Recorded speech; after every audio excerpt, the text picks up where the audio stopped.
वो लिख लेते हैं अखबार में जब जब उनका मन करता है। आप आइए, आप चुनाव लड़े, आपको चुनाव लड़ने का पूरा अधिकार है। पता लग जाएगा कि इसकी जमीन कितनी है, किसके साथ, कितने लोग उसके साथ है। नाराजगी संघर्ष में जाते हैं तो सरकार आपको तंग करती है, आपको ट्रांसफर करती है, आपके साथ कुछ और करती है। तो कुछ लोग जो चीज को, उस पीड़ा को नहीं झेल पाते हैं तो वो सरकार के आगे नतमस्तक हो जाते हैं। फिर बोलते हैं हम तो आपके आदमी है जी। फिर वो सरकार के इशारों पे या विभाग के इशारों पे क्या होता है कि वो अपनी दुकान चलाना शुरू कर लेते हैं। This news is brought to you by Bhushan jewellers Solan. शिक्षक संघ की नई राज्य कार्यकारिणी का चुनाव 15 अक्टूबर को हमीरपुर में होगा। चुनाव में जो भी अध्यक्ष चुना जाएगा वही हिमाचल के शिक्षकों के सभी वर्गों का नेतृत्व करेगा। साथ ही कर्मचारी हितैषी मुख्यमंत्री सुखविंदर सिंह सुक्खू के समक्ष मांगे रखकर हल करवाएगा। हमीरपुर में प्रेस वार्ता के दौरान हिमाचल राजकीय अध्यापक संघ के प्रदेश अध्यक्ष वीरेंद्र चौहान ने कहा कि 15 अक्टूबर को राज्य कार्यकारिणी के चुनाव में राजनीति चमकाने वाले नेता सदस्यता लेकर चुनाव लड़कर अपनी ताकत का एहसास करवाएं। यदि चुनाव में जीत दर्ज करेंगे तो हम भी उन्हें अपना नेता मानेंगे। प्रेस वार्ता के दौरान वीरेंद्र चौहान ने कहा कि 15 अक्टूबर को राज्य कार्यकारिणी का चुनाव होगा, जिसमें लगभग 1500 शिक्षक भाग लेंगे। 14 अक्टूबर को जिला शिमला का चुनाव होगा। और आने वाले समय में कुछ एक भ्रांतियां थी और कुछ लोगों की प्रॉब्लम है, जैसे अभी 1 घंटा जो है वो स्कूलों को एक्सटेंड कर दिया उसकी टाइमिंग को लेकर। आज बड़ा प्रश्न आए मेरे सामने, बहुत फोन पे आ रहे हैं, आज हाउस में चर्चा हुई।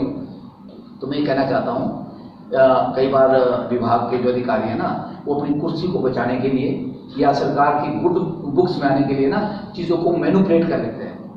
माननीय मुख्यमंत्री ने सिर्फ इतना कहा था, उनकी मंशा ये है कि जहां पर जो है त्रासदी के कारण स्कूल बंद रहे, बच्चे स्कूल नहीं जा पाए, बहुत दिन तक रोड बंद रहे या फिर स्कूल नहीं चल पाए, वहां पर बच्चों का पढ़ाई का लॉस ना हो, उनको एक्स्ट्रा टाइम दिया जाए। किस तरह उन्होंने ये नहीं कहा कि पूरे प्रदेश में स्कूलों की टाइमिंग बदल दो। हुआ क्या? हुआ ये कि पूरे प्रदेश में स्कूलों की टाइमिंग बदल दी गई है, 1 घंटा बढ़ा दिया गया है। कुछ जगह ऐसी है जहां शाम को जो शिफ्ट सिस्टम है, हमारे बहुत स्कूल में शिफ्ट सिस्टम, जैसे शिमला की बात करूं, बहुत जगह शिफ्टिंग में स्कूल लगते हैं, डे और इवनिंग और मॉर्निंग सेशन होता है, तो बच्चों को तो रात हो जाती है, छोटे दिन हो गए। तो 15 तारीख को आपके समक्ष रखेंगे, वो हमारे पास एक रेडीमेड डॉक्यूमेंट होगा। सरकार का आशीर्वाद उसको होगा जिसका संगठन बनेगा, जो संगठन का प्रधान बनेगा। क्योंकि यहाँ पर सीधा है, ये एनजीओ वाला फंडा नहीं है कि सरकार जिसको आशीर्वाद देगी वो उसका अध्यक्ष होगा। यहाँ तो जिसको टीचर चुनेंगे, ये डेमोक्रेटिक चुनाव आपके समक्ष होगा, जिसको टीचर चुनेंगे वो टीचरों का नुमाइंदा होगा। वो टीचर जो है, वो अधिकारी जो है, वो जो चुना जाएगा वो सरकार से बात करने का के लिए अधिकृत होगा। तो यहाँ पर आशीर्वाद वाली बात नहीं है, लेकिन सरकार जो है अपनी जगह काम कर रही है, सरकार अच्छा काम कर रही है। और ये जो हिमाचल राज्य अध्यापक संघ है, इसका एक स्वर्णिम इतिहास है सर, बहुत लंबा इतिहास है। हमने बड़े बड़े संघर्ष भी किए सरकारों के खिलाफ, और जितनी आज तक मांगे मनवाई गई है, वो चाहे लीव इनकैशमेंट की बात करें टीचर्स की, जो आज मिलती है टीचर्स को 180 दिन के पैसे मिलते हैं, अर्नलीव जिसको मैं बोलता हूँ, वो हमने दिलाई है। आपको टीचर्स को एचआरए मिलता है, वो चीजें हमने दिलाई। मतलब ये था कि बच्चों की पढ़ाई को कंपनसेट करना है। तो ये बात हम शिक्षा मंत्री से मैं कल कहूँगा जाके, और माननीय मुख्यमंत्री से भी करेंगे, शिक्षा सचिव से भी कहेंगे कि स्कूल का 1 आवर बढ़ाने से गुणवत्ता नहीं आएगी। गुणवत्ता लाना शिक्षकों का काम है। आप शिक्षकों को फ्री एंड दो, शिक्षकों को पता है कि हमारे बच्चों का किसका कितना लॉस हुआ है, वो खुद कंपनसेट करेगा। तो ऐसे कुछ मुद्दे हैं, कोई बोलने नहीं रहा उसके ऊपर, सब मूक बन के बैठे हैं, पता नहीं सरकार से क्या हो जाएगा। तो सरकार के अधिकारी भी कई बार जो है चीजों को ट्विस्ट कर देते हैं अपने आप को गुड बुक्स में रहने के लिए। यही काम संगठनों का होता है। बहुत सी चीजें थी, मैं आपको बताऊं, एक बार बात हुई कि लीव इनकैशमेंट 300 दिन मिलती है हमारे को। वीरभद्र सरकार थी और उनके ध्यान में किसने लाया कि ये तो बहुत ज्यादा हो जाती है, बड़ा पैसा इन्वॉल्व होता है, इसमें 180 दिन कर दो, तो सरकारें कर लेती है। तो माननीय उस वक्त के मुख्यमंत्री वीरभद्र जी ने 180 कर दिया कि सेकंड सैटरडे छुट्टियां खत्म कर दो, वो भी खत्म करने की नोटिफिकेशन होगी।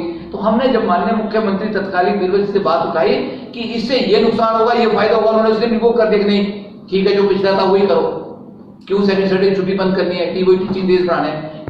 और आने वाले समय में कुछ एक भ्रांतियां थी और कुछ लोगों की प्रॉब्लम है, जैसे अभी 1 घंटा जो है वो स्कूलों को एक्सटेंड कर दिया उसकी टाइमिंग को लेकर। आज बड़ा प्रश्न आए मेरे सामने, बहुत फोन पे आ रहे हैं, आज हाउस में चर्चा हुई। तो मैं कहना चाहता हूँ, कई बार विभाग के जो अधिकारी है ना, वो अपनी कुर्सी को बचाने के लिए या सरकार की गुड बुक्स में आने के लिए ना चीज़ों को मैनिपुलेट कर लेते हैं। माननीय मुख्यमंत्री ने सिर्फ इतना कहा था, उनकी मंशा ये है कि जहां पर जो है त्रासदी के कारण स्कूल बंद रहे, बच्चे स्कूल नहीं जा पाए, बहुत दिन तक रोड बंद रहे या फिर स्कूल नहीं चल पाए, वहां पर बच्चों का पढ़ाई का लॉस ना हो, उनको एक्स्ट्रा टाइम दिया जाए। किस तरह उन्होंने ये नहीं कहा कि पूरे प्रदेश में स्कूलों की टाइमिंग बदल दो। हुआ क्या? हुआ ये कि पूरे प्रदेश में स्कूलों की टाइमिंग बदल दी गई है, 1 घंटा बढ़ा दिया गया है। कुछ जगह ऐसी है जहां शाम को जो शिफ्ट सिस्टम है, हमारे बहुत स्कूल में शिफ्ट सिस्टम, जैसे शिमला की बात करूं, बहुत जगह शिफ्टिंग में स्कूल लगते हैं, डे और इवनिंग और मॉर्निंग सेशन होता है, तो बच्चों को तो रात हो जाती है, छोटे दिन हो गए। दिव्य हिमाचल टीवी के लिए हमीरपुर से मंगलेश कुमार की रिपोर्ट।